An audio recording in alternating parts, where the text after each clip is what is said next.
Começando o tempo todo especial Câncer, tendo na bancada aqui as médicas Ana Paula Victor Schmidt, e também a cirurgia oncológica, e a Letícia Castro, médica oncologista, e Luiz Henrique Berger, aqui ao meu lado, idealizador do projeto Tempo Todo, e que desde o começo deixou muito claro que esse projeto deveria ir além, né, das temáticas do esporte, das atividades físicas, e volta aqui na condição de um paciente oncológico, na presença das suas duas principais médicas, né, e é uma alegria poder compartilhar este momento contigo, e neste lugar também onde você aqui gravou mais de 70 diferentes entrevistas para o seu canal o tempo todo.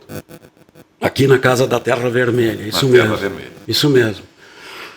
Obrigado por ter, na hora, marcado presença de eu vou, meu friend, desde 1996, trabalhando junto contigo. Coberturas inesquecíveis. Verdade. Mamonas Assassinas, Mamonas eu acho que é uma delas. Uma delas, né? Verdade. O câncer é uma experiência que você está passando há mais de 4 anos, né, Luiz? E é preciso socializar, compartilhar essas informações, essa ideia. Eu lembro que desde o começo você foi muito aberto, né, em não mascarar, não esconder o teu problema de saúde, e inclusive compartilhando publicamente em algumas entrevistas. Sim, eu primeiro fiquei com essa dúvida, eu confesso, agradecendo a presença das duas e agora acreditando realmente que está acontecendo isso aqui. Tiago, muito obrigado. Rosana, sem vocês isso aqui não estaria acontecendo e vocês sabem bem disso. 4 anos em fevereiro, né? No início, eu não dei a importância que eu dou hoje e fui me atentar disso depois, em relação à notícia, à informação que isso representava. Não contar o meu câncer. Sim. Eu não é a notícia. Sempre disse isso. Meu lema no rádio foi: ninguém me viu, mas eu estive lá. Né? Não era para aparecer.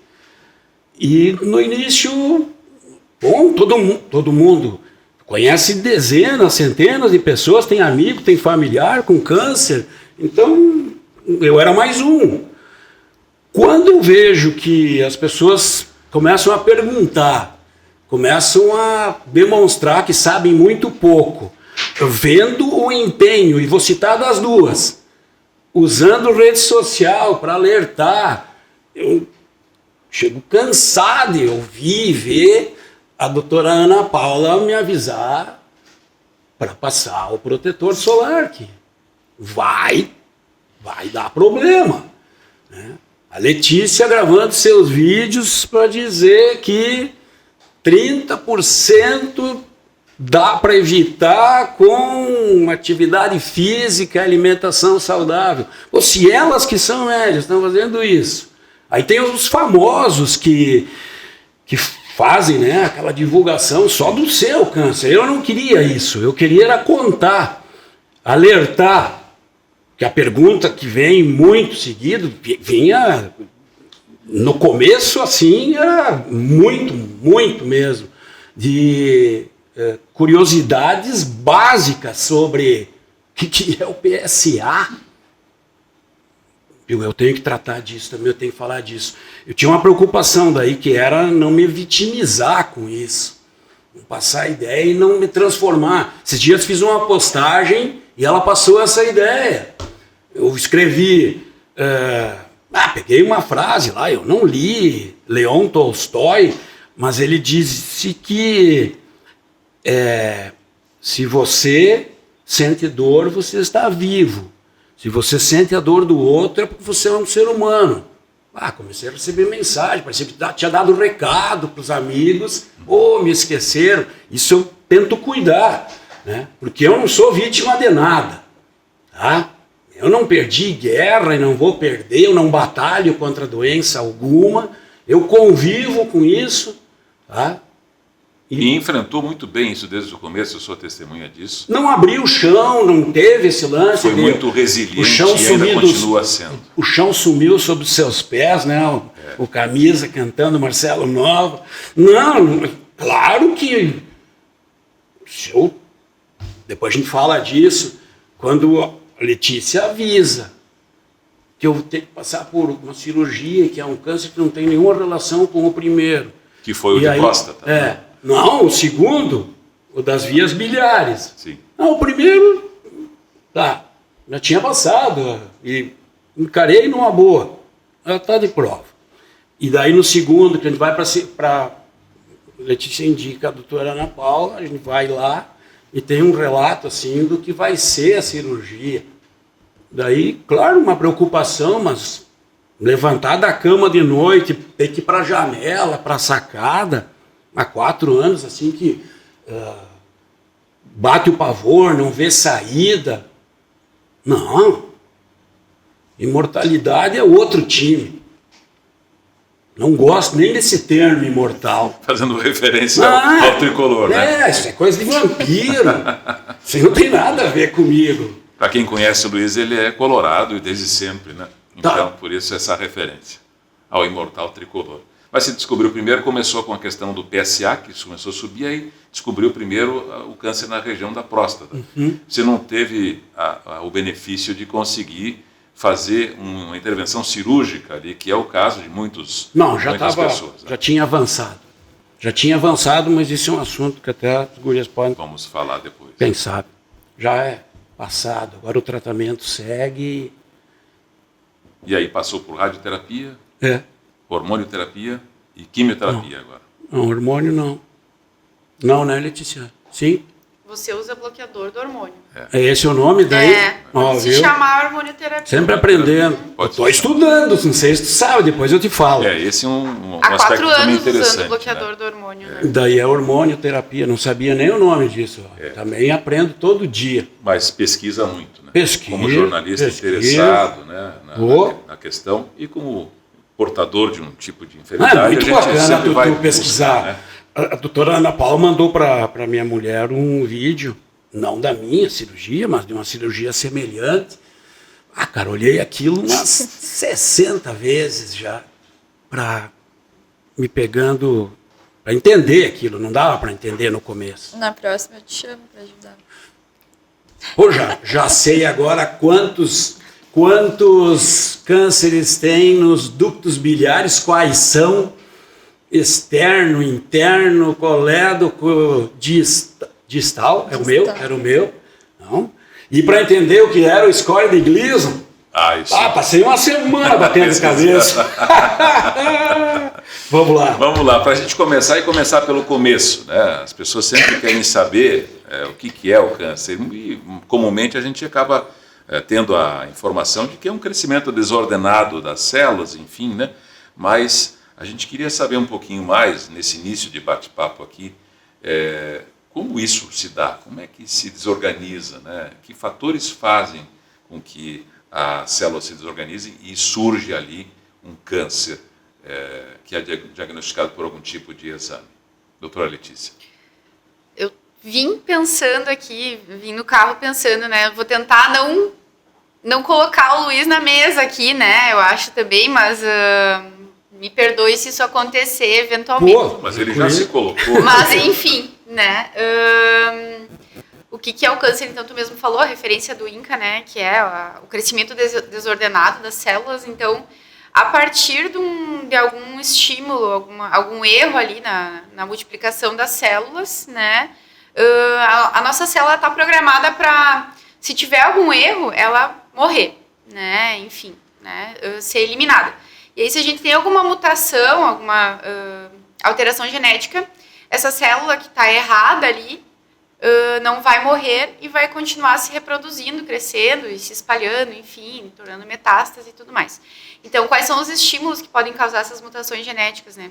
Radiação solar, exposição a produtos químicos, enfim, né, carcinogênicos, né? O próprio sedentarismo, a gente sabe que está associado com 13 tipos de tumores, né? Então, a inflamação que a gordura causa vai gerar uma mutação genética. Enfim, né? Predisposições genéticas também, né? Já que tu herda, né?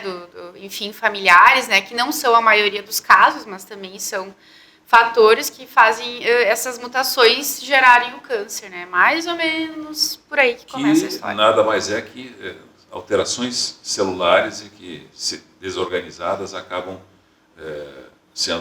causando o tipo da doença. Crescendo sem limite, né? Se a gente não limitar ela com algum tratamento, ela vai continuar crescendo e se espalhando. Esse é o câncer, né? Uma célula que se reproduz sem governo, que eu digo, né? Sem limitantes, né? Que não é o normal das nossas células do corpo. Você fala em herança genética, fator genético como um fator causador do câncer também, e tem um percentual que ele representa como causador de câncer. Não é de todo o culpado, né?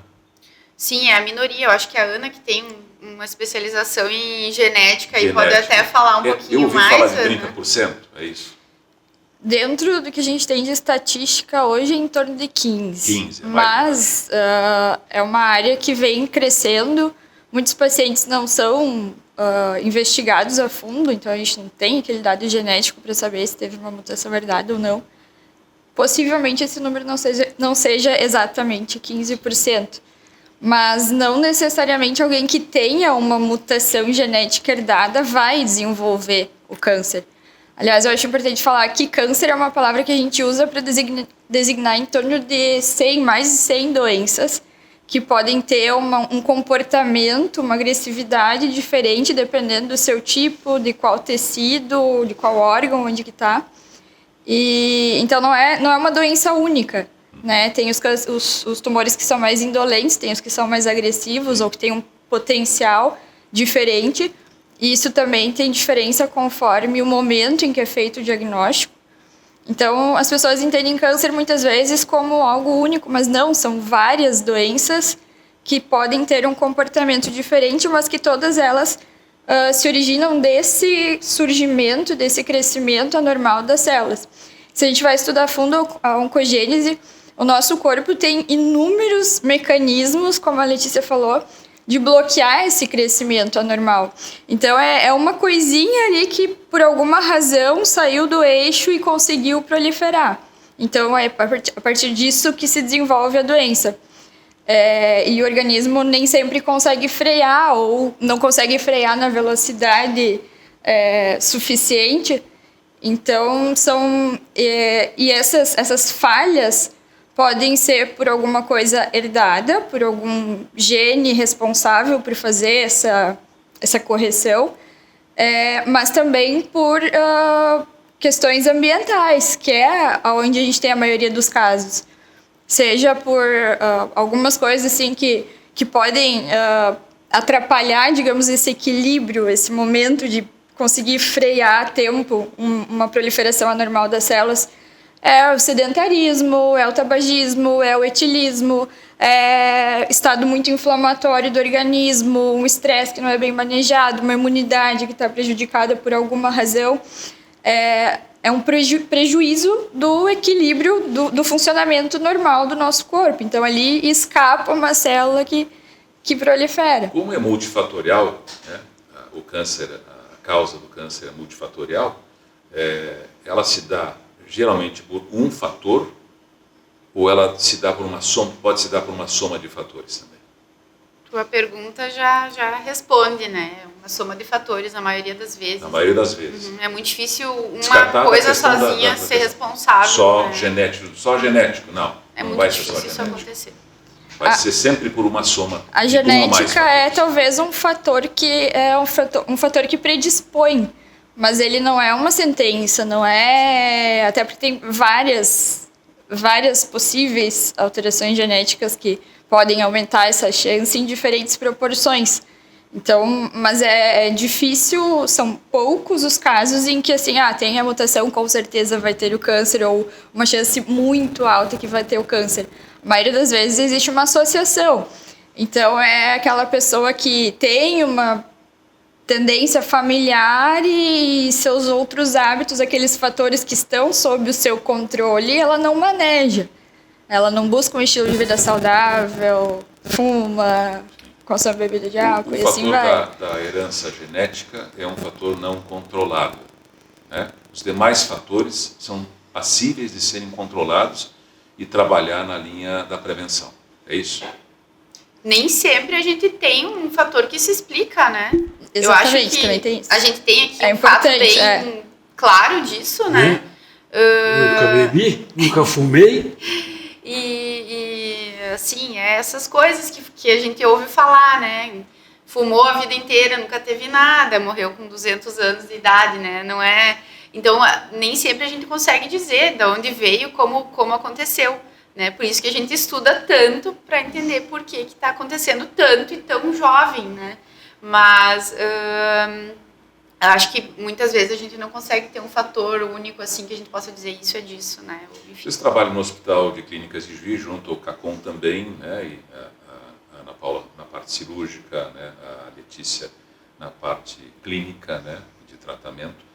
E o Centro de Oncologia aqui de Juiz, o CACOM, atende uma macro-região, são muitos casos, é possível também que se tenha já estatísticas e levantamentos o quanto tem crescido, mas em nível nacional a gente tem dados do próprio INCA, né, que são assim assustadores, né, para a quantidade de novos casos. Né, se estima aí que serão 704 mil novos casos de câncer desse 2025, de 2023 a 2025, mas contando esse ano, então 704 mil. E aí os principais, o que aparece, que figura em primeiro é o melanoma de pele, né? O não melanoma, perdão, câncer de pele não melanoma, mais incidente no país. Isso é porque nós temos especialmente peles predominantemente claras, brancas, ou é uma falta de observação de proteção, por exemplo, ao estar exposto ao sol? A gente tem uma população predominantemente descendente de europeus. Então, somos pessoas com a pele mais clara, muitos com olho claro, cabelo claro. Isso, essas pessoas com esse fototipo têm uma proteção menor aos danos da radiação solar. Além disso, aqui na nossa região, a gente tem muitos agricultores, pessoas com exposição crônica ao sol. Então, a maioria dos casos é relacionado a uma exposição crônica, um acúmulo de danos, né? E sem proteção. E quanto mais ao sul, aqui sudeste sul, nós temos mais gente de pele clara, né? Descendentes de europeus. Tanto que 70% dessa incidência de câncer no Brasil estão concentrados aqui na região sul e na região sudeste. Só para a gente dar sequência, em segundo aparece, em número de casos, o câncer de mama, né?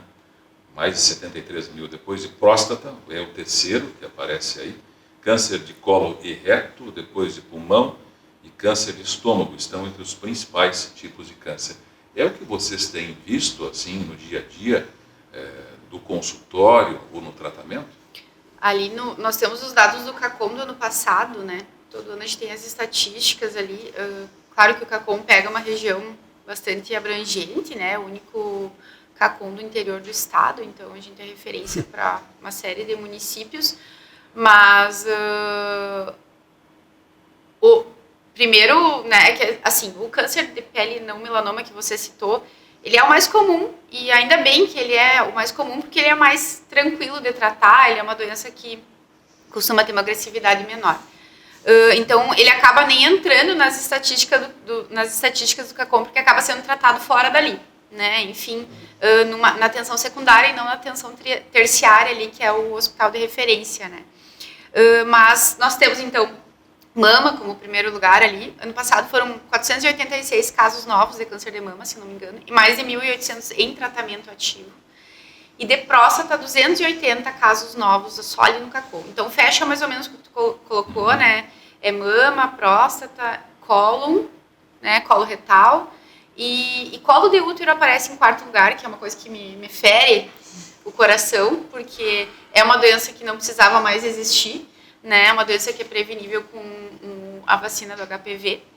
e também pulmão e estômago, né? E fiquei surpresa com o esôfago também, que é um dos tumores mais prevalentes que a gente tem aqui no CACOM. Então, é mais ou menos conforme você coloca aí, Elano. Em nível nacional, diante dos dados do INCA, então, para as mulheres, já que você toca nesse assunto, câncer de mama é o primeiro, então fecha com 30,1% dos casos, seguido por colo e reto, e aí na terceira posição, aí sim aparece o colo do útero, depois pulmão e tireoide também.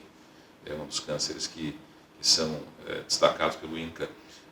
Já os homens, então, disparado próstata com 30%, colo e reto em segundo, depois pulmão, depois estômago e cavidade oral aparece na quarta posição aqui. São casos relatados estatisticamente pelo INCA. Câncer dá alguns sinais? O Luiz teve sinalizações, aí cochilou, demorou muito para buscar atendimento?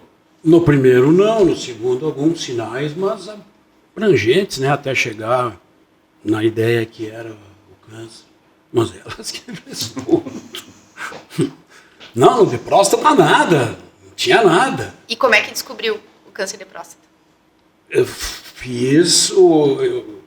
Eu fazia regularmente, quase a universidade exigia todo ano um exame.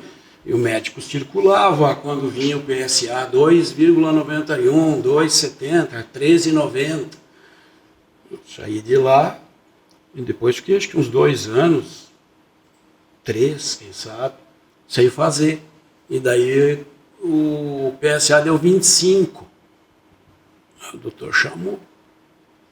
E aí eu fui à sua procura.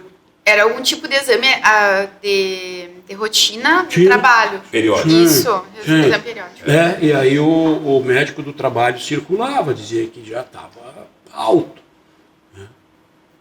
E aí eu ia ao médico, e ali, não, teu pai, quem sabe, morreu com a maior próstata de Juí, eu ouvi. O velhinho não teve câncer de próstata, sofreu com o tamanho dela, né? Mas não foi câncer de próstata.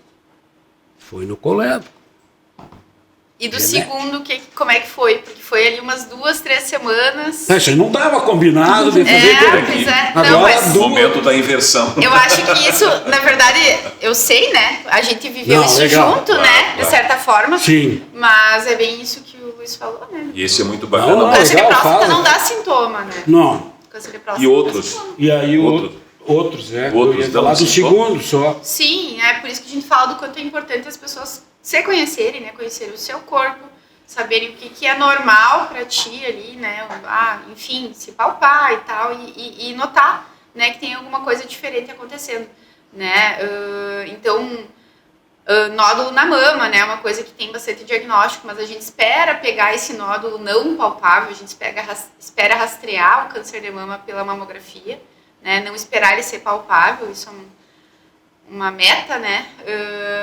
E, enfim, outros tumores que demoram para causar sintomas, né? O tumor de pulmão, infelizmente, é um tumor que demora bastante para causar sintoma, né? Intestino, muitas vezes também, que é muito comum, né? O câncer de colo de útero mesmo, né? Ele só vai causar sintoma, em geral, se ele tiver bastante avançado numa forma que não tem mais como tratar cirurgicamente, né? Então, a ideia é a gente mais focar no rastreio e na prevenção, né, na promoção de saúde, do que no próprio esperar, né, um sintoma aparecer, né. E o rastreio é feito através de quais exames, quais levantamentos? Estou só eu falando aqui, mas vamos lá. A gente tem Tá 4... na mesa, vocês querem? Tem rastreio, então, pelo Ministério da Saúde, nós temos alguns rastreios que estão orientados, né. Rastrear o que é? É pegar uma população assintomática, né, e fazer exames para ver se descobre o câncer cedo, né. Então, mamografia, né, hoje em dia o Ministério da Saúde diz que é para a gente fazer a partir dos 50 anos, mas as sociedades médicas já orientam fazer a partir dos 40, 45 anos, né. Muitas vezes a gente vai complementar essa mamografia com ultrassom de mamas. O PSA, ele não é recomendado fazer rastreio, por incrível que pareça, né. Mas isso deve ser discutido caso a caso com os pacientes, né. Tem o rastreio do câncer de colo de útero, que a gente faz a partir dos 25 anos nas mulheres com o preventivo, né, com o exame preventivo, que é o Papa Nicolau. E existe também o rastreio do câncer de cólon, né, de cólon e reto, que é feito a partir dos 50 anos com sangue oculto nas fezes ou colonoscopia. As sociedades médicas também, né, que não é o Ministério da Saúde, também falam então do rastreio do câncer de pulmão com tomografia, periodicamente em pacientes tabagistas ali com uma determinada carga tabágica, né? Então, esses são os rastreios que a gente pode fazer. Não sei se eu esqueci de algum. Acho que é importante falar que os rastreamentos a gente faz em pacientes assintomáticos, assim como a Letícia falou, e a gente tem populações específicas que vão ser submetidas a estratégias específicas. Essas que a Letícia mencionou são aquelas que são recomendadas para a população em geral. Mas, por exemplo, pacientes que têm história familiar, dependendo desta história familiar, do tipo de tumor, a gente vai fazer um rastreamento mais individualizado, claro que seguindo protocolos, porque justamente os exames de rastreamento validados são aqueles que vão, de fato, oferecer um benefício em diagnosticar precocemente um tumor no momento em que se consegue, de fato, tratar e modificar a evolução da doença. Porque, às vezes, tem tumores que, se eu diagnosticar muito cedo, às vezes eu vou submeter o paciente a um tratamento que pode trazer efeitos colaterais muito antes daquele tumor começar a dar sintoma, e daí, se eu diagnosticasse ali, ia dar como se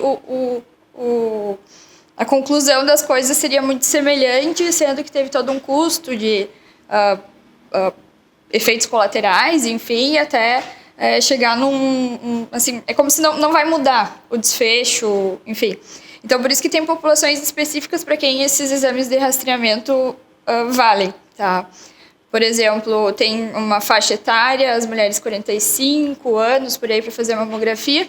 Se fala em até 75, mas é claro que a gente vai também avaliar a paciente, a performance dela, uma paciente que tem boa condição de saúde ou não, porque muitas vezes a gente está querendo rastrear a todo custo pacientes que são mais velhos, que é um sacrifício sair de casa para fazer um exame que às vezes não vai, se a doença evoluir, às vezes vai levar aquele paciente muito depois do que outra comorbidade, entendeu?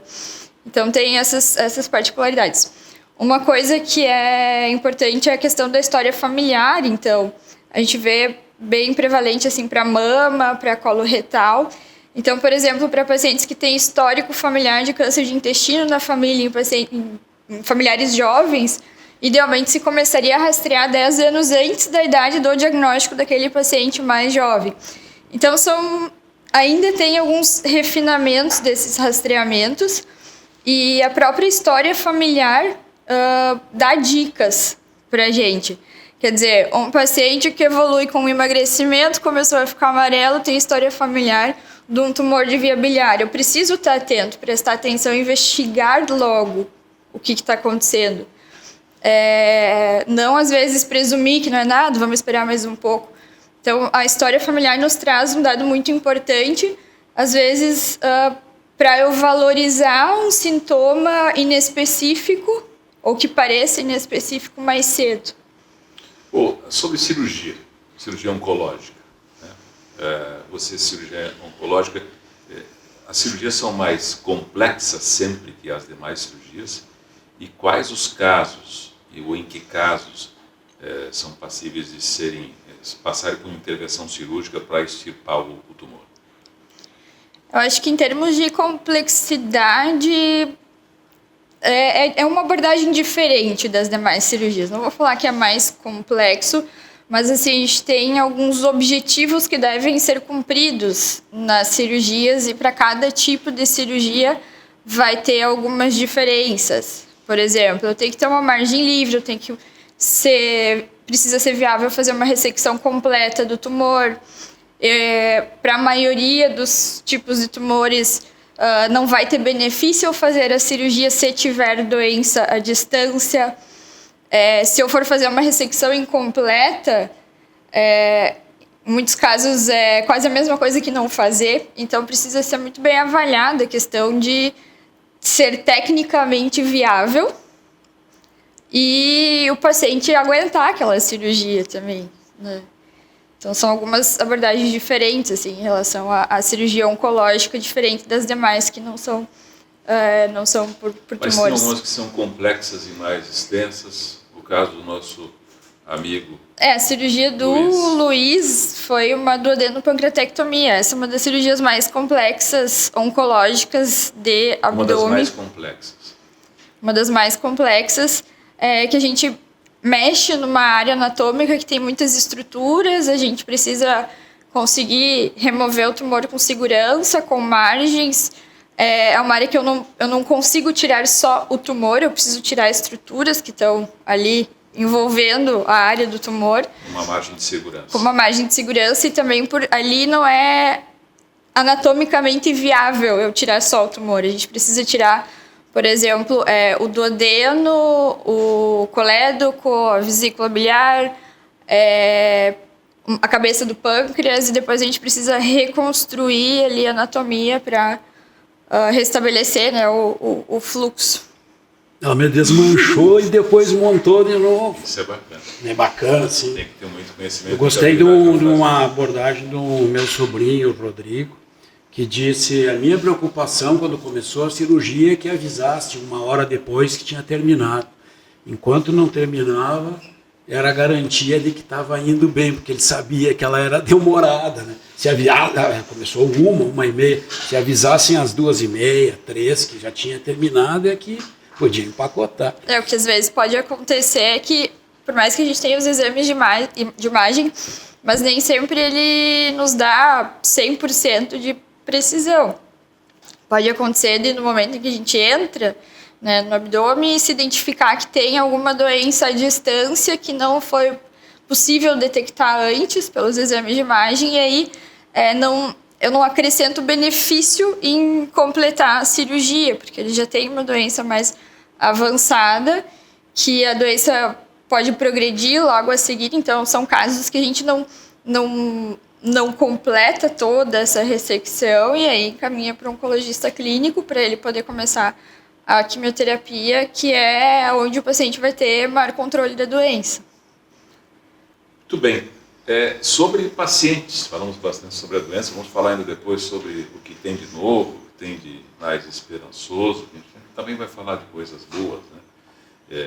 Do tratamento em si, mas como ser humano nós temos comportamentos diferentes, e diante de um diagnóstico, com um diagnóstico de câncer, vocês também devem se deparar com posturas, com reações muito distintas.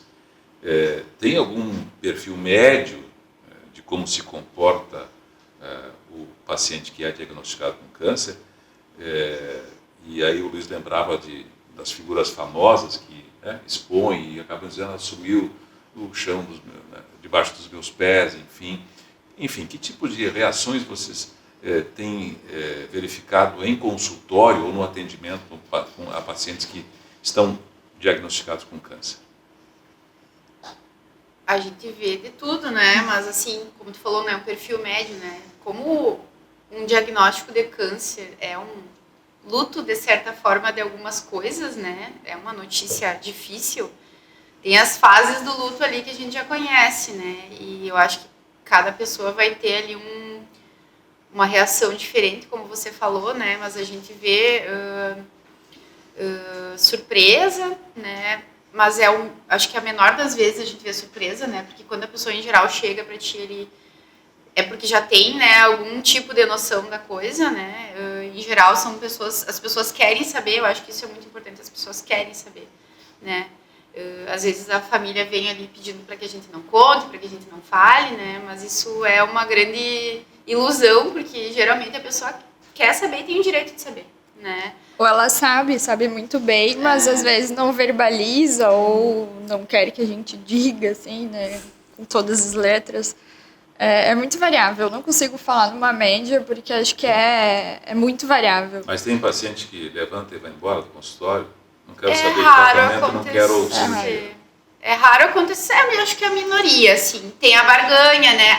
Isso aqui não é porque eu bati lá em 1950 a minha mama aqui e agora que tem um caroço aqui, não é, né? Tem isso assim de também não aceitar muito, ou não querer acreditar. Não querer acreditar no momento, né? Assim, mas em geral, né? A gente vê assim a pessoa num primeiro momento assim o que eu consigo perceber é fica afetado, mas muito, né? Querendo saber do tratamento, né? A gente sempre tenta puxar para vamos receber essa notícia, mas vamos ver o que a gente consegue fazer com isso, né? Aliás, esse é um momento muito crucial, importante também, e talvez difícil, né, do médico oncologista, da cirurgiã oncologista, de comunicar o resultado e de administrar como isso vai se dar na sequência da conversa com o paciente.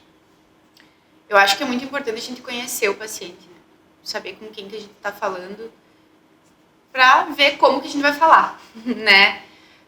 Existe na medicina até protocolos para a gente fazer isso, né? Existe o protocolo Spikes lá, que é um protocolo que a gente, enfim, estabelece primeiro um setting, um local adequado para a gente fazer aquela notícia, né? Enfim, um lugar calmo, tranquilo, separado, idealmente, do resto das pessoas, né? Primeiro, tenta entender o que a pessoa já sabe, o que ela quer saber, e aí informar, então, né? Informar aquela notícia, depois acolher o sentimento da pessoa e depois a pessoa reportar todo aquele sentimento, enfim, você recapitular aquela notícia e ver os próximos passos que vai ser feito. Então, é um momento bem complexo mesmo, né? Eu acho que é um desafio para nós todos os dias. A gente não fica feliz de abrir uma pasta, um prontuário e ver um resultado positivo. A gente sempre fica chateado. Isso não deixa de acontecer com o passar do tempo, né? Gostaria que acontecesse isso, mas não. Então, é muito importante a gente saber conhecer também, né? Eu acho que do Luiz a gente teve um pouco isso, né? Eu não sei se isso facilitou ou dificultou, né? Saber conhecer um pouquinho do jeito que você era e como você estava lidando com o resto do que já estava para trás, né? Para ver como é que vai ser também o suporte social daquela pessoa depois, enfim, né? Porque dependendo da situação, a gente não pode falar tudo, porque talvez aquilo lá vai determinar com que aquela pessoa fuja, né? Enfim, e tudo mais, e a gente tem que ir falando em parcelas, né? Então, é isso. Sua mãe subiu no telhado, né? Pela entrevistada, né? Agora, ao que me parece, vocês têm um perfil diferenciado de atender, de tratar, de conversar com o paciente, que é talvez de uma nova geração de médicos, mas também seja de uma geração mais nova, como é de vocês. No momento de dar o diagnóstico, de dar sequência a essa conversa, me parece que tem um espaço aí, e eu não sei até que ponto vocês, como profissionais médicos, podem ir, né, de solidariedade, de empatia. Eu acho que, como médicas, a gente não pode esquecer que somos seres humanos também. E às vezes é difícil a gente...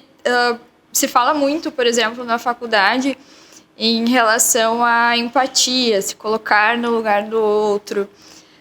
Mas isso é um desafio muito grande, porque às vezes, eu acho que até em algum momento talvez eu tenha falado isso para o Luiz, eu, como Ana Paula, dificilmente vou conseguir pensar e sentir como o Luiz.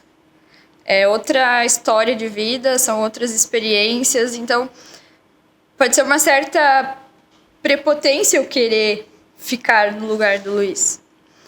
Mas eu preciso ter uma certa compaixão de saber que aquilo que o Luiz está passando, embora a gente veja outros pacientes, para o Luiz vai ter as particularidades e eu vou, como eu sei que eu também tenho minhas particularidades, minhas diferenças, eu preciso estar aberta a isso, a me adaptar a isso também, porque a gente vai estar junto ali naquela jornada, então tentar que esse momento difícil, mais complexo, mais desafiador, seja um pouco menos difícil, sabe? Como foi esse momento para ti, Luiz, e o que você percebeu de retorno das tuas médicas? Eu queria sempre a informação mais precisa. Primeiro, com a doutora Letícia, eu levava questionários vamos para outra, ela dizia. Próxima, vamos ver. Questão 10, questão 11, tinha muita pergunta, muita pergunta. E a desconfiança de que ela estava me dando volta. Você ficava com o pé Sim, atrás. daí eu ia no Dr. Google, né, e pesquisava, lia Barça. Elas não sabem o que é Barça. Vocês leram a Barça, eu acho, para ter tanta informação assim, mas ela foi ganhando a minha confiança. E a gente falava claramente, quando ela me disse, é de alto risco. Mas não precisa me dar mais detalhes. Né? Precisa, não vai saber quantos dias me restam. Ainda, felizmente, vocês não sabem, eu não sei. Eu posso calcular, eu já passei muito mais, eu já vivi muito mais do que eu vou viver. Então não precisa ficar me detalhando toda semana, perguntar quando. É bom não saber, né? Não, mas é que no início vai morrer, né, cara? Pode perguntar para quem tem. A primeira coisa que vem é essa, deu.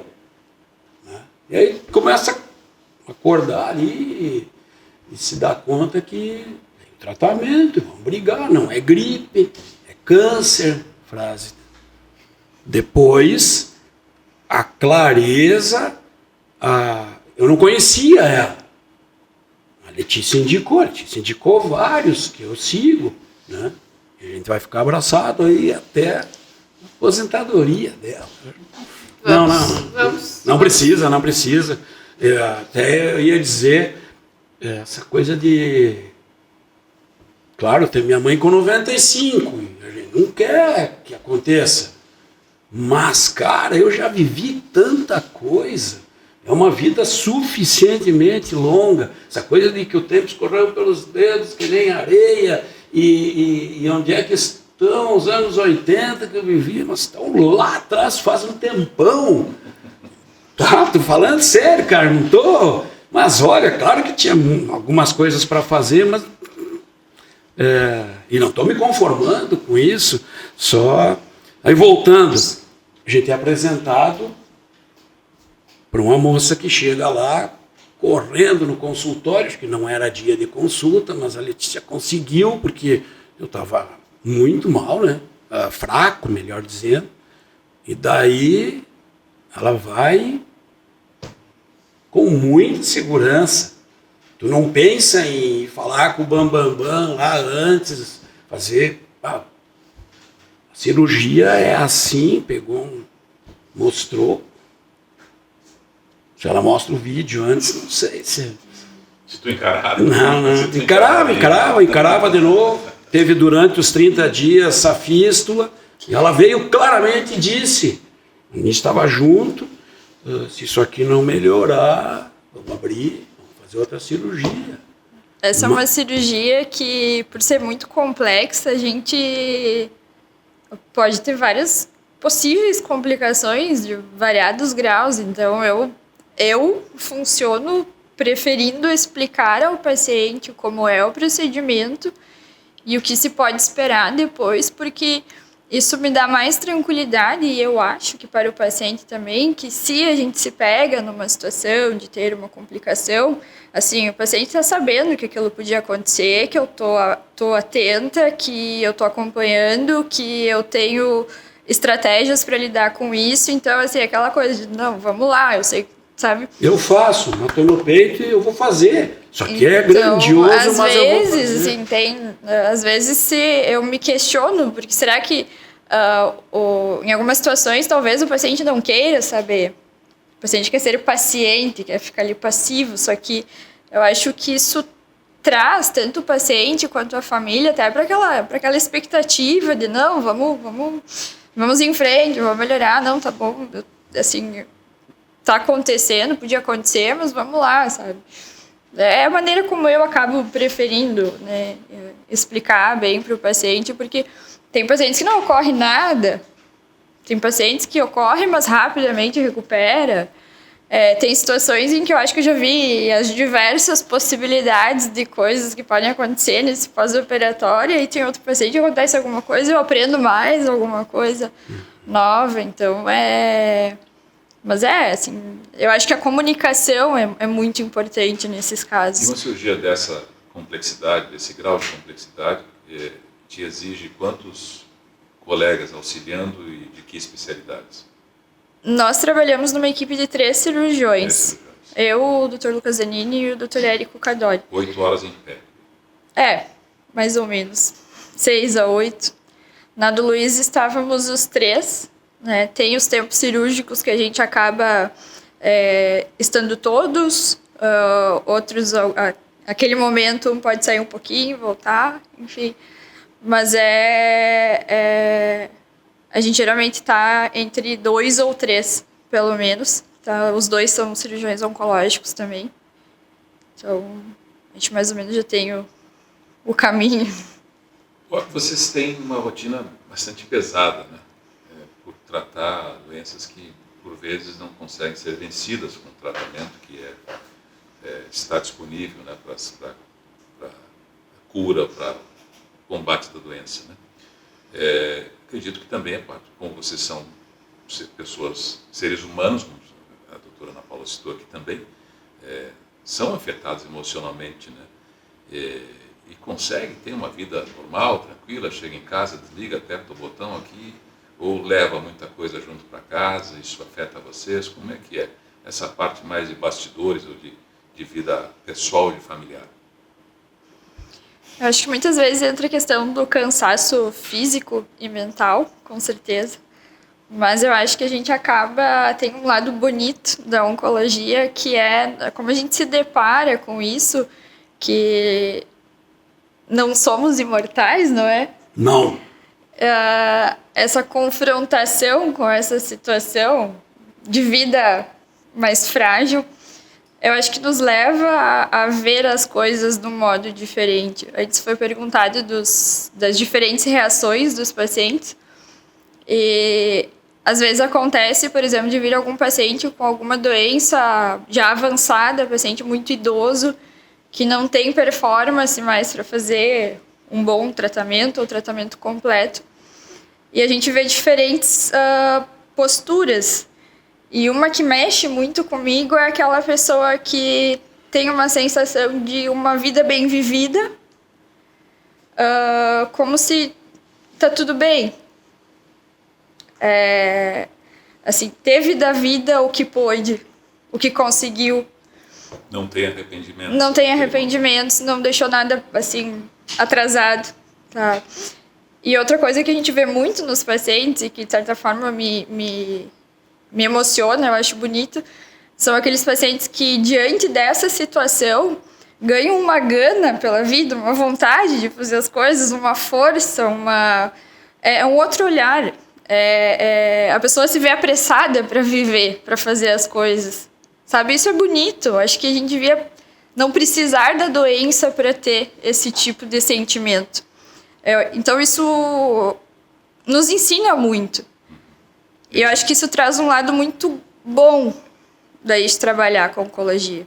A gente passa a valorizar muitas coisas de uma maneira diferente. Claro, a gente passa do outro lado, né? Mas sem... às vezes as pessoas parecem... Tem gente que vive como se fosse imortal. Vai dar tempo. Em outro momento eu faço. Não, a gente se vê dando valor para aquelas coisas que de fato têm valor, sabe?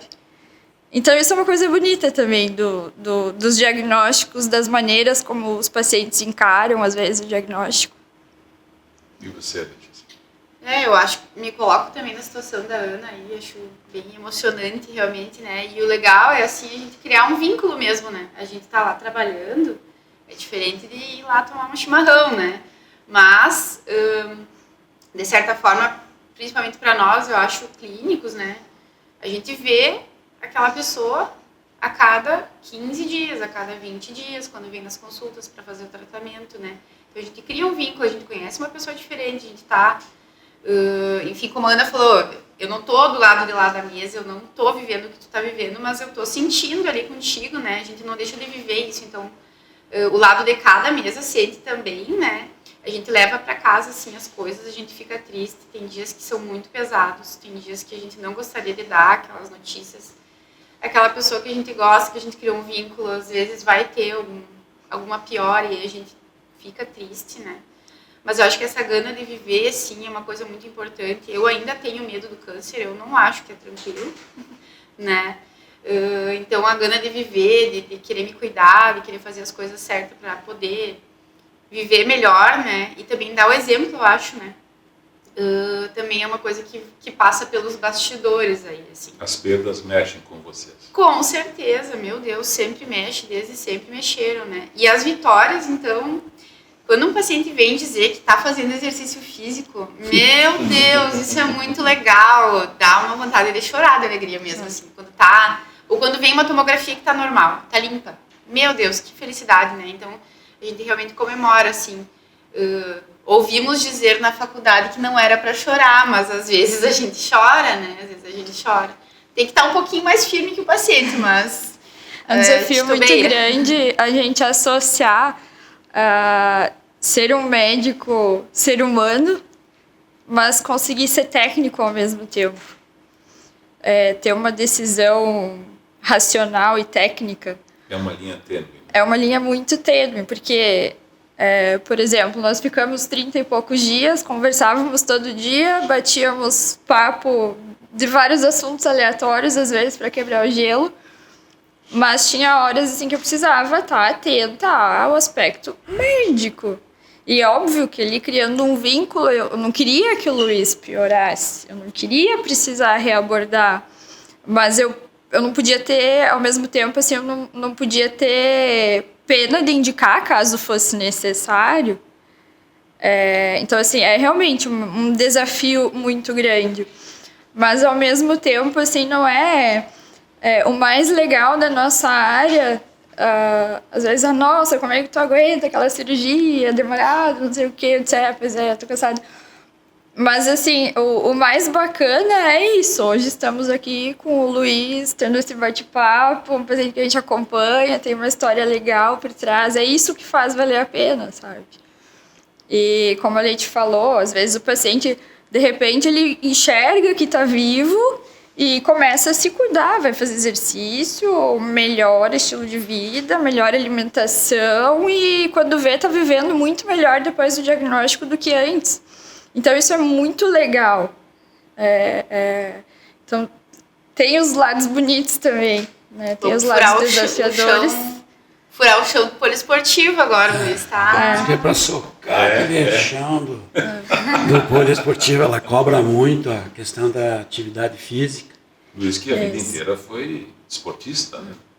Pois Guerreiro, né? Sempre muito ativo fisicamente. Mas chega uma fase da vida que a gente acaba meio que se acomodando. Eu não tenho nenhum desses indicativos aí, a não ser o da genética. Que vocês falaram no início. E, aliás, a atividade física, fazendo um gancho aqui, acho que é muito importante a gente usar esse espaço, é o melhor remédio que existe. Né? Assim, em termos, pensando em oncologia, a gente tem melhores tolerâncias ao tratamento, melhor resposta ao tratamento, o paciente ganha qualidade de vida, está prevenindo outras doenças, tanto oncológicas quanto não oncológicas, e... Inclusive, a atividade física ela pode, de certa forma, compensar um pouco outros fatores, tipo uma alimentação que não é tão correta, mas o paciente faz uma atividade física de uma maneira adequada, ele consegue equilibrar. E é algo que, assim, queremos a cura do câncer, mas por que a gente não quer... As pessoas querem a cura, como que não acharam a cura do câncer? Talvez cura a gente não tenha, mas a gente tem maneiras muito eficientes para prevenir. Só que isso vai exigir esforços pessoais. Vai exigir uma responsabilidade consigo mesmo das pessoas. E essas pessoas estão dispostas a isso? Sim, então, assim, às vezes a pessoa chega... Quando diagnosticada, a pessoa chega no médico e quer uma solução. Mas, e por si mesmo, o que essa pessoa vai fazer? ela vai participar dessa solução, vai estar disposta a abrir mão, se for o caso, daquilo que deixou doente, vai estar ativa no seu tratamento, fazendo atividade física, enfim, para melhorar, para ficar em condições para fazer um bom tratamento. Então, isso também são questões importantes.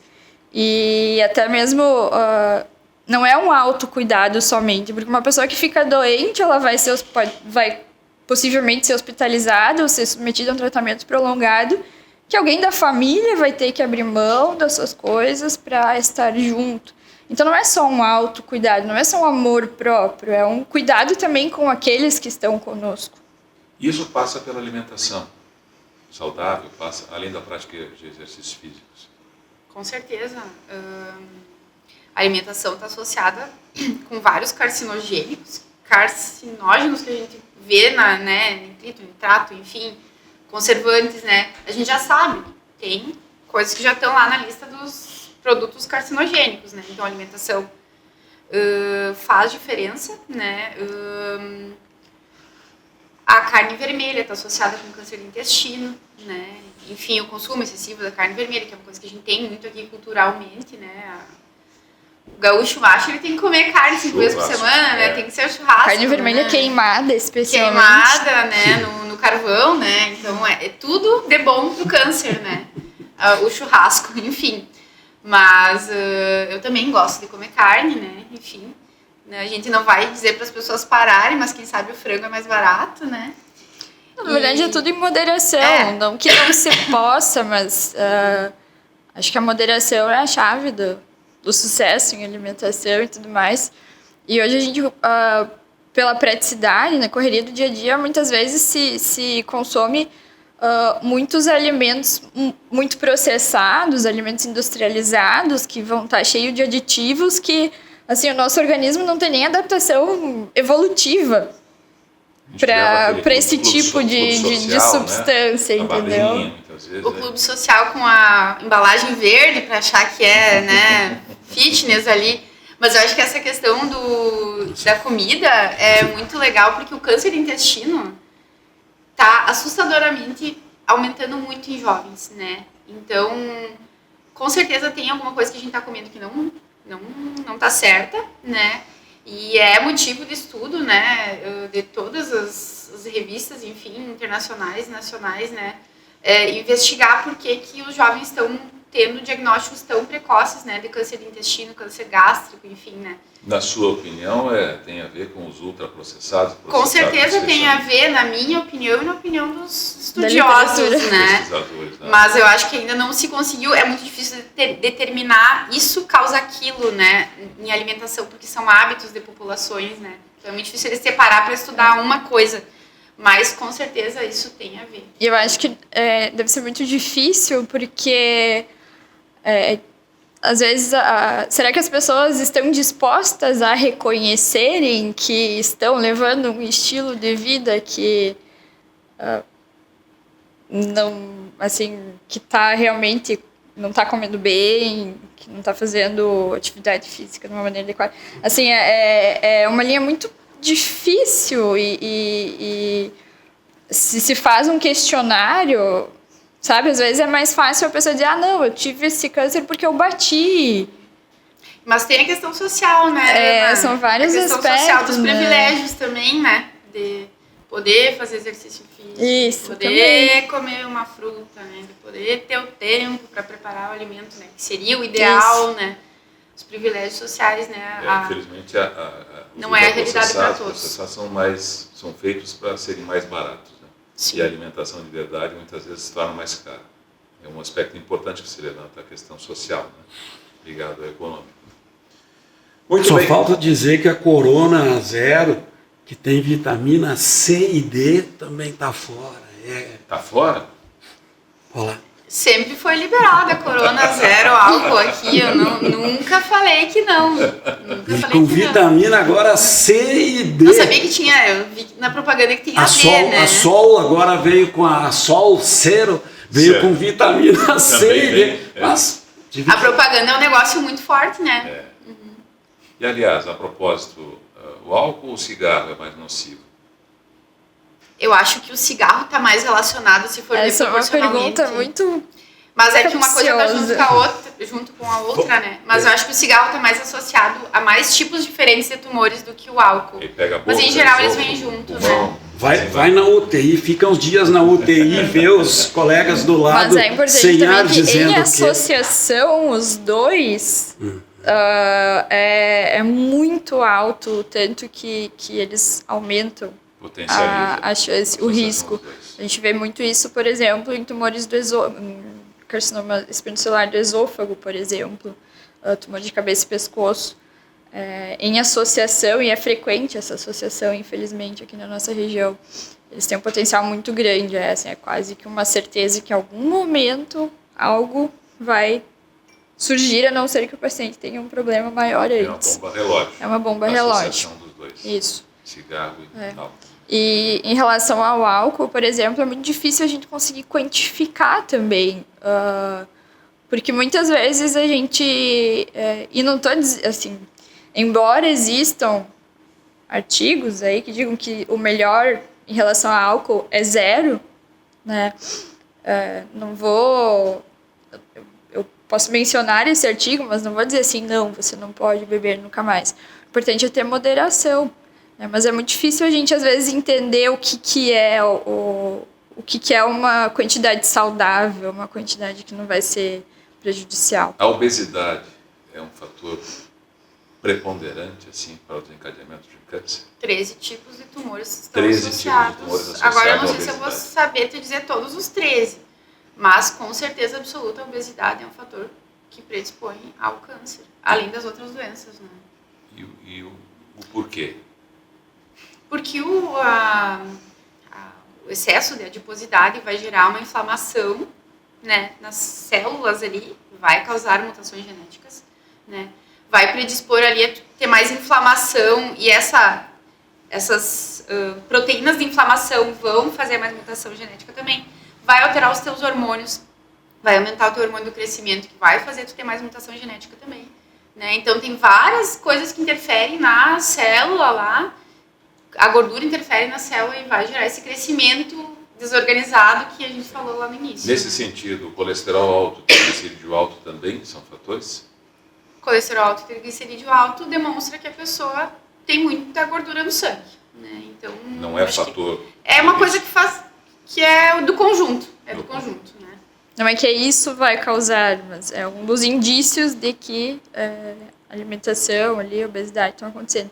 E uma coisa que a gente vê muito hoje é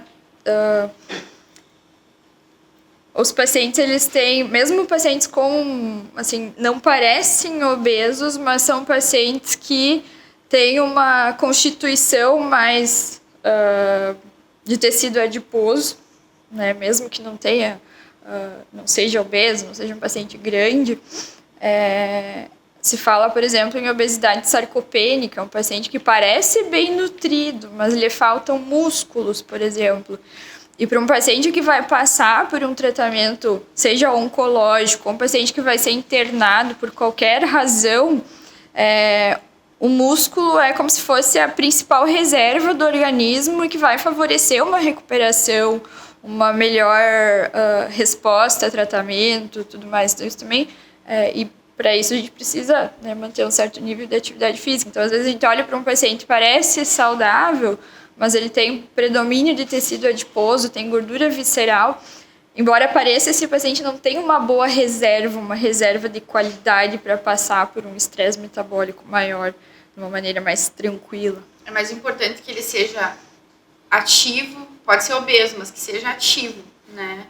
É melhor um ativo obeso do que um magro sedentário. Tem como fazer um saldo positivo, nesse sentido, para prevenção do câncer?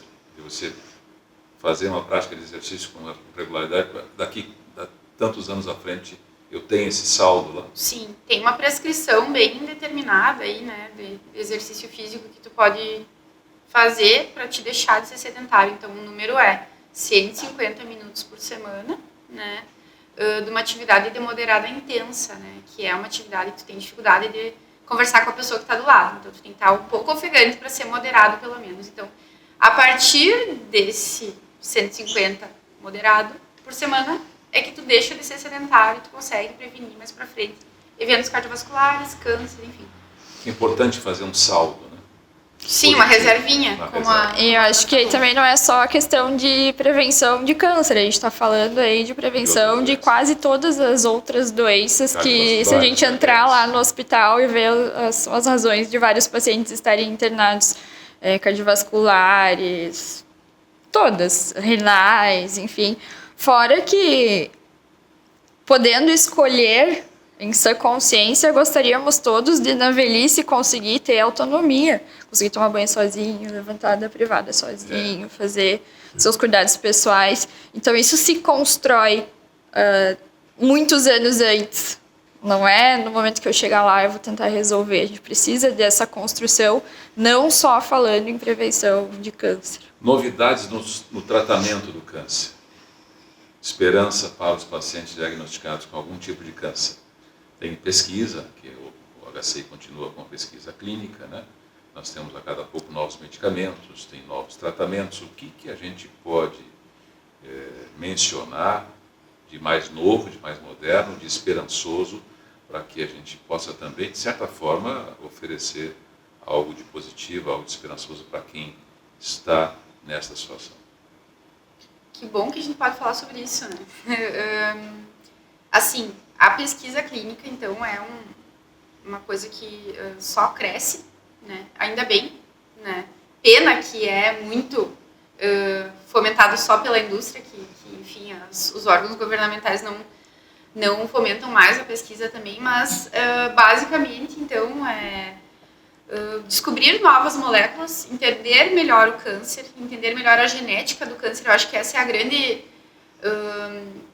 xodó, enfim, da medicina oncológica agora, é tentar entender a genética do câncer para tentar descobrir medicamentos guiados para cada mutação dessas aí que gera, né, na carcinogênese mesmo, né. Então, acho que essa é a grande novidade, né, é a grande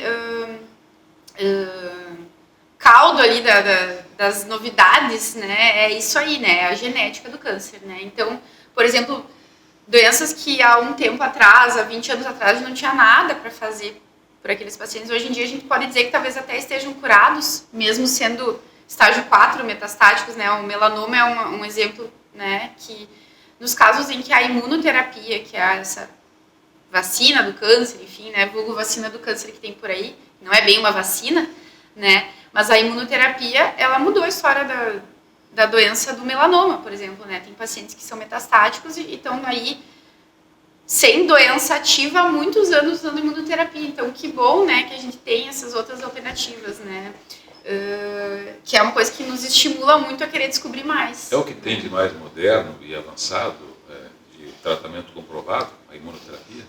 Depende, o tipo de câncer vai funcionar ou não, né? Não é para todo tumor. Não é para todo. É por isso que a gente tem que entender a genética do câncer para saber o que vai responder ou não, né? A gente ainda não tem todas as respostas, né? A gente não codificou todo o genoma ali para saber todas as alterações que podem acontecer, né? Mas tem tumores que são mais frios, que a gente diz que vão responder mesmo a quimioterapia, não adianta, né? Tem tumores que são mais hormonais, que é do tipo do câncer de próstata, né? Enfim, mas a gente tem outras terapias também, né? As terapias celulares, que é os CAR T-cells, né? Que estão sendo usados para linfoma, enfim, doenças hematológicas, que são outros tipos de tratamentos, né?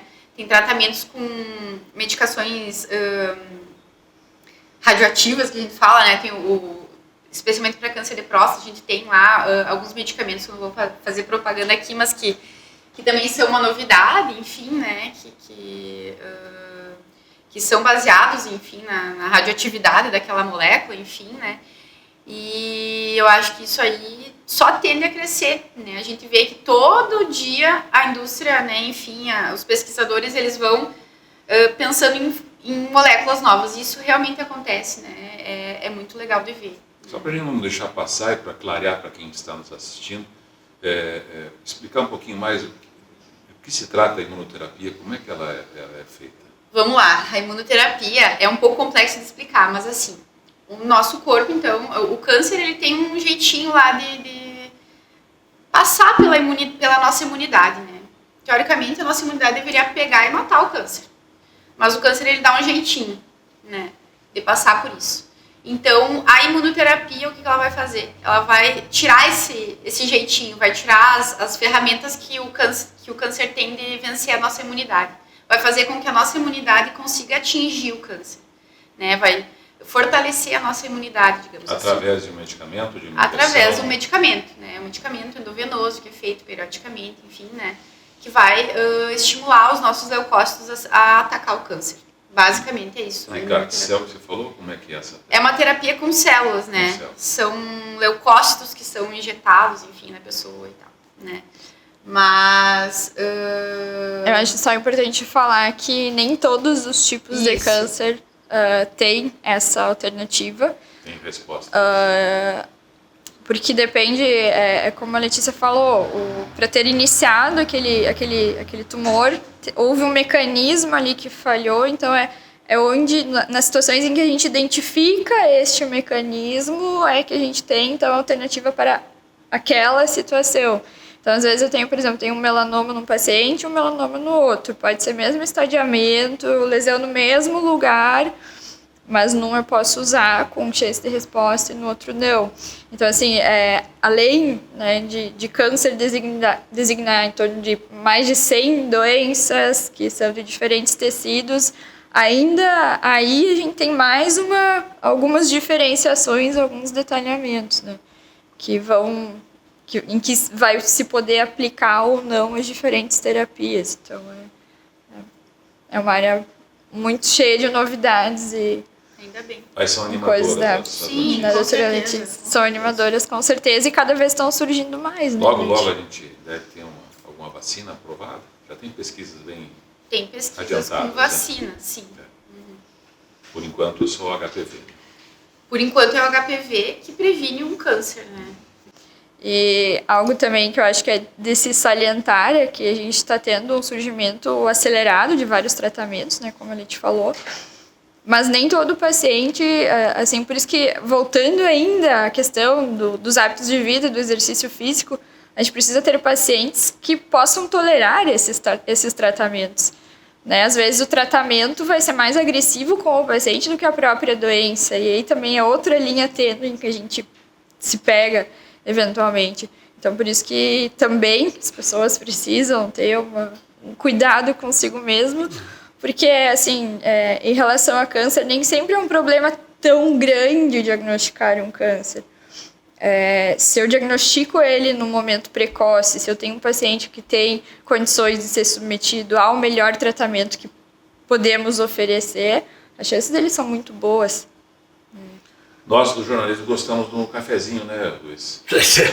Sempre, meu. Que é aquele momento dos bastidores, né, das informações assim que a gente não tem socializado. O jeito que é chegar, hein? Das curiosidades, dos fatos que não vieram à tona. O que dá para contar aí desse período aí de bastidores do nosso cafezinho? Mais do que elas já trouxeram. Eu te disse que eu te falei, né? Que eram feras. Cara, eu fico com... deixa eu tentar contextualizar. A Letícia tratou um pouco disso, a doutora Letícia. Daqui a pouco a gente está falando em Leti e Aninha, né? Mas não deve ser assim. E eu tinha esse sentimento de que deveria haver um distanciamento. Principalmente porque a gente não está tratando de uma doença simples. Eu tinha essa impressão. Eu vou consultar, vai ser uma coisa formal e assim será. Tanto depois da cirurgia e quando eu conheço a doutora Letícia em 2021 e a gente começa essa caminhada. O bastidor Tu tem ideia de que, ao mandar o resultado do PSA, a médica salta da cadeira, e mãozinha, e bracinho... Vibra. Não tem isso, cara. O que essa guria está fazendo? A vibração é essa, que há pouco foi demonstrado. Eu vou para uma consulta depois que eu deixo o hospital, mas ainda com drenos. Aí um já tinha saído.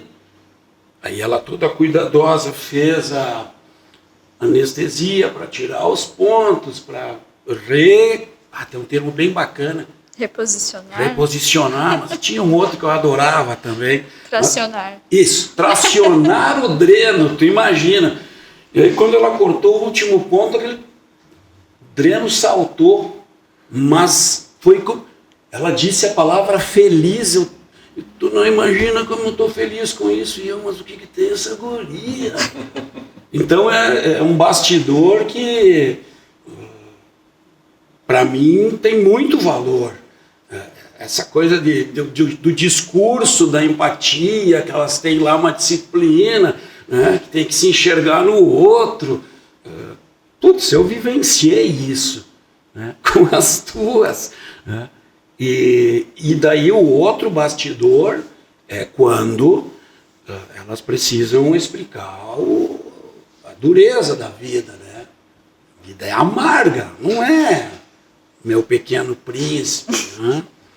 A raposa e o pequeno... Não, a coisa é pesada, a gente não se dá conta disso, né? Mas é duro. E daí tem um momento que a gente consulta, ela é direta e objetiva, vou fazer, e aparece o problema do coração no meio, é de exames, mas com uma capacidade de convencer. Eu saio de lá convencido de que ela vai resolver esse abacaxi que apareceu para mim. Era esse o meu sentimento. Não sumiu o chão. Não sumiu. E a Letícia, quando vai, depois de todos os questionários, ela tinha que responder na primeira consulta, na segunda, eu via o pé no freio ali, mas quando ela precisa contar que eu tenho outro câncer, que ele não tem relação nenhuma com o da próstata, e que é cirúrgico, né? A capacidade, eu já tinha entendido quando ela falou 40% da fala dela lá no hospital, e a minha mulher, acho que não querendo entender, continuava dando volta. Ela disse, é cirúrgico, mas com uma habilidade assim que de um boleiro, né, de um Messi, né? Elas têm isso e eu percebi, né? Posso contar muitas outras aqui. Você chateou uma noite, foi a Panambite, aniversário da mãe, daí a gente disse, não precisa voltar, porque ela passava acho que 2 vezes, né? Daí, não querem minha presença. Aí, ela falou. E a Letícia não precisa nem marcar, que ela lembra. Nunca vi disso. Eu não queria fazer exame semana que vem.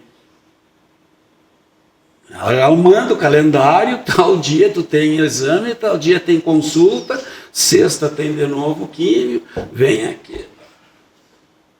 Sou muito bem cuidado.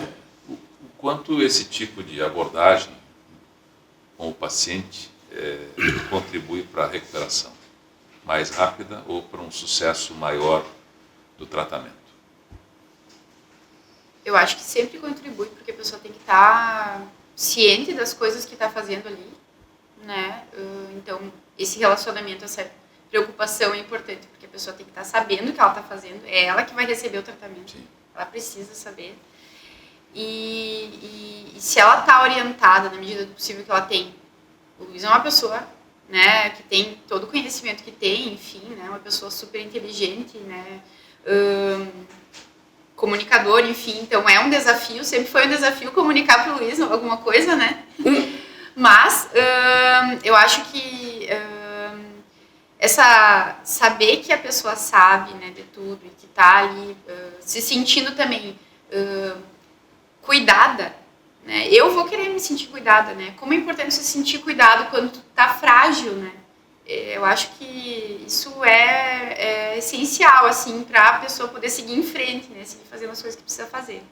E nessa esteira também o apoio de familiares, o círculo de amigos, enfim, isso tudo também causa um impacto, assim, na melhora, no aceleramento, né, da recuperação? isso é determinante se a gente vai fazer quimioterapia ou não, por exemplo. Em alguns casos, né? Ou a Ana vai operar ou não o paciente. Se ele não tem suporte familiar, talvez não vale a pena a gente fazer, porque vai dar errado de qualquer forma no final, né? Então, nossa, a família é tudo. Que bom, né, ter família assim. Família do Luiz. Eu acho Meu que, Deus. assim, a gente...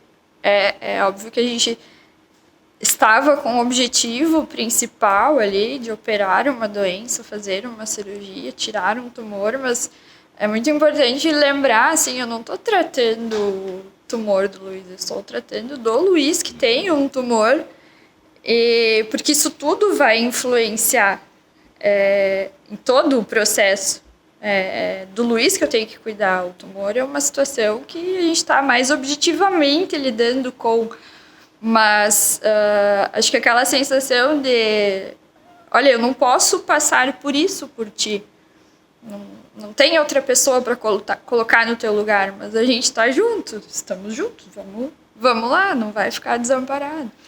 A espiritualidade também, a parte do lado espiritual também, como é que vocês, sendo médicos, que estão mais do lado da ciência, né, veem isso de forma coadjuvante com o tratamento?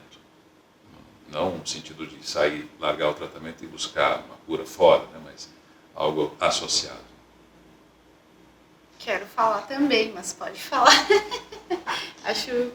Eu respeito todas as crenças, enfim, tem pacientes que... Tem colegas, tem pacientes que não acreditam em Deus, enfim. Eu não tenho... Sou católica de batismo, mas eu leio bastante coisa, assim, de filosofia, alguma coisa de outras religiões, enfim. Eu acredito muito em Deus. Para mim, eu nunca estou sozinha. E às vezes tem situações que eu não estava prestando atenção em alguma coisa e por algum motivo eu vi. Então, é difícil colocar em palavras, assim, né? Mas acho que as pessoas têm suas diferentes maneiras de ultrapassar, de passar por essas circunstâncias. Cada um acaba... Eu acho que é importante as pessoas buscarem encontrar e entender o que funciona melhor. Eu mesmo, assim, normalmente eu não busco falar muito sobre isso, a não ser que a pessoa dê abertura, a pessoa queira falar, né? Porque acho que às vezes chamamos de maneiras diferentes a mesma coisa, sabe? Em respeito à crença do paciente, a visão do paciente com relação a isso. A fé é difícil botar a palavra na fé, né? Porque aí até pode ficar complicado, na verdade, né? Mas eu acho que eu era bem descrente antes, assim, no meu início de vida médica. Cética. E eu aprendi a me ajoelhar, eu acho, né? Aprendi a me ajoelhar e a gente vê que tem coisas que não saíram conforme o livro ali e não adianta, deve ter algo por aí, né, guiando isso, assim, né, e com certeza os pacientes que têm, isso é estudado já e publicado, né, o paciente que tem fé vai melhor no tratamento. E outra coisa, assim, por exemplo, a própria cirurgia do Luiz, eu digo assim, talvez o Luiz não tenha ficado bem por causa da cirurgia que fizemos nele. Ele ficou bem, se recuperou, apesar da cirurgia que a gente fez nele. Porque, assim, a engenharia do nosso corpo, do nosso organismo, para recuperar, para ele estar aqui, sentado conosco hoje, aqui, nesse momento, não existe nada mais impecável, perfeito. Como que isso surgiu, sabe? E até se a gente for... A gente estava falando antes de como o câncer começa. Se a gente for a fundo no estudo da oncogênese, na verdade é muita sorte a gente não ter câncer, todo mundo, vários. Porque os mecanismos que a gente tem, que fazem o que o nosso corpo tem ali para bloquear, para corrigir, para acabar com aquela célula que está errada, são muito impecáveis. Em algum momento, alguma coisa por algum motivo escapa e mesmo assim o nosso corpo está ali lutando para tentar recuperar, sabe? Então, eu acho que eu tenho um sentimento, assim, de contemplação, de respeito, porque tem coisas assim que como assim, sabe? A gente fez tudo isso e ele recuperou, sabe? Teve intercorrência pós-operatória, independente, né, do intraoperatório, da técnica, às vezes tem, mas ele recuperou, ele ficou bem. Então, para mim, assim, é difícil encontrar alguma outra explicação verbal. Surpreende vocês. Isso. Impacta vocês. Com certeza. E dá a entender que tem algo a mais além da mão de vocês ali intervindo. Não que a mão da gente, né? Mas assim, com certeza às tem vezes muitas mãos ali junto, né? Com Muitas certeza. mãos, Não, muitas isso também é mãos. importante falar. Na nossa área, não trabalhamos sozinhas, né? Como na cirurgia do Luiz, tinha outros colegas junto, tinha toda a equipe lá, instrumentadora, anestesista, circulante de sala, enfermeiros, fisioterapeutas, médico da UTI, Dr. Gilberto. Né? Não trabalhamos sozinhos de maneira alguma, mas além do plano físico, né, tenho suspeito que algo mais trabalhe conosco. O bacana do outro lado daí é quando sou da igreja do relógio, aqui a pastora vai lá e na oração ela agradece aos médicos, aos profissionais da saúde.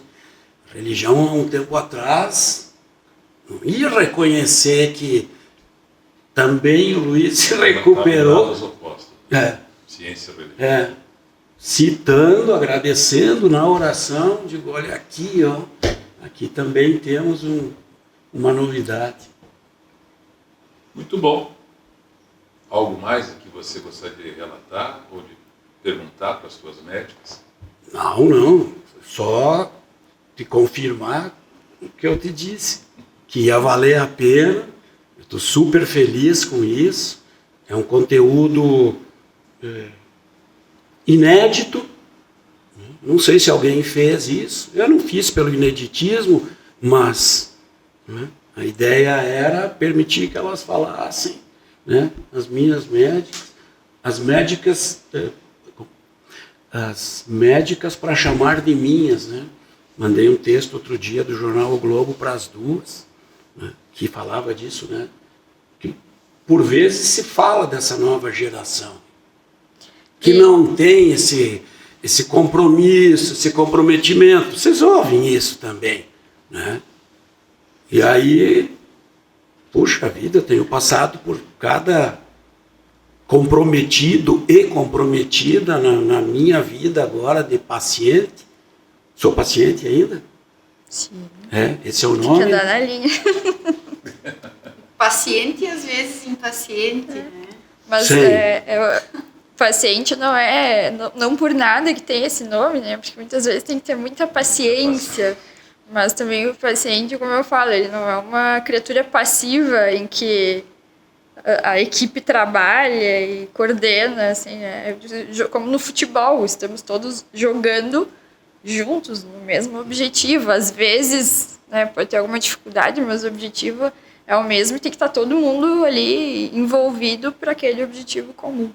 Tudo bem, tempo todo especial, câncer, vai chegando ao final. A gente agradece às médicas Ana Paula Victor Schmidt, cirurgia oncológica, a doutora Letícia I. Castro, a médica oncologista, ao Luiz Henrique, o mentor e idealizador desse canal aqui, onde você está assistindo, e hoje no papel de paciente oncológico, e inclusive nos revelando bastidores e mostrando o tamanho da sua resiliência ao enfrentar os dois cânceres. Obrigado, meu friend, meu irmão. Agradecimento também a Rosana. Obrigado, Glorias. Proprietária da agência Terra Vermelha, o Thiago Teobald, editor, responsável pelas gravações, né? Trilha sonora, né? E é o nosso multimídia que está fazendo todo esse trabalho. Nosso Angus Young. Pode ser ou não? Tempo todo especial, volta em breve aí com outro tema relevante, oportuno, polêmico, de interesse geral. Obrigado a todos.